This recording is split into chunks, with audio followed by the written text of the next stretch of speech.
Judge Jackson has a pattern of letting child porn offenders off the hook for their appalling crimes, both as a judge and a policymaker. She's been advocating it since law school. This goes yesterday, and what impact it might have had on you personally to know that your daughters, husband, parents, family, and friends were hearing the charges that your implementation of this law, sentencing, endangered children. Could you tell us what was going through your mind at that point? Thank you, Senator. As a mother and a judge who has had to deal with these cases, I was thinking that nothing could be further from the truth.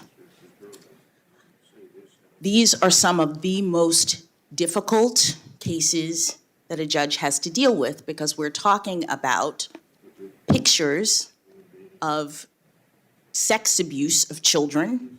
We're talking about graphic descriptions that judges have to read and consider when they decide how to sentence in these cases. And there's a statute that tells judges what they're supposed to do. Congress has decided what it is that a judge has to do in this and any other case when they sentence. And that statute doesn't say, look only at the guidelines and stop. The statute doesn't say, impose the highest possible penalty for this sickening and egregious crime. The statute says, calculate the guidelines, but also look at various aspects of this offense and impose a sentence that is, quote, sufficient but not greater than necessary to promote the purposes of punishment. And in every case, when I am dealing with something like this, it is important to me to make sure that the children's perspective, the children's voices are represented in my sentencings.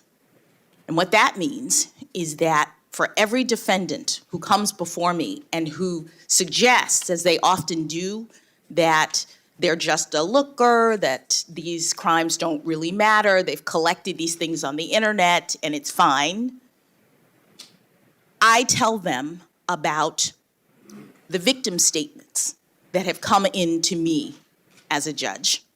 I tell them about the adults who were former child sex abuse victims who tell me that they will never have a normal adult relationship because of this abuse.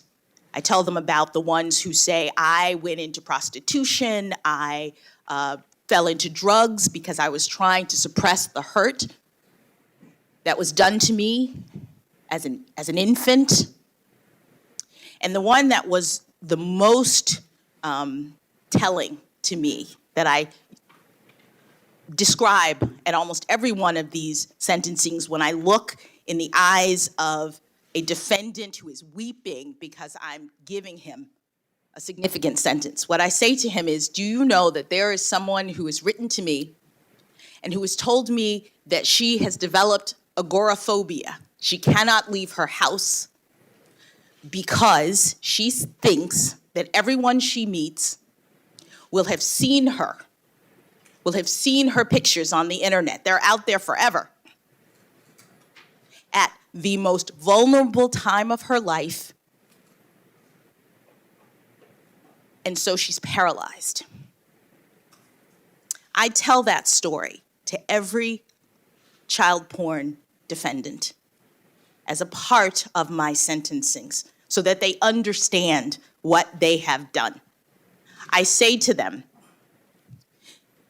that there's only a market for this kind of material because there are lookers, that you are contributing to child sex abuse, and then I impose a significant sentence and all of the additional restraints that are available in the law. These people are looking at 20, 30, 40 years of supervision. They can't use their computers in a normal way for decades. I am imposing all of those constraints because I understand how significant, how damaging, how horrible this crime is. It is, it should be noticed as well that the cases which the senator from Missouri referred to yesterday all resulted in incarceration of some magnitude. In the one case, the Hilly case, I want to quote what you said on the record.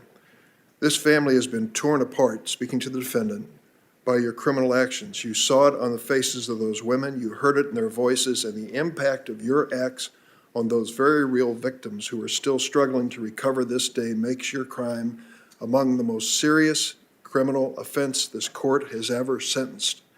And you imposed a sentence of 29 and a half years on that defendant. So the notion that you look at this casually or with leniency, as the senator said, your record belies that.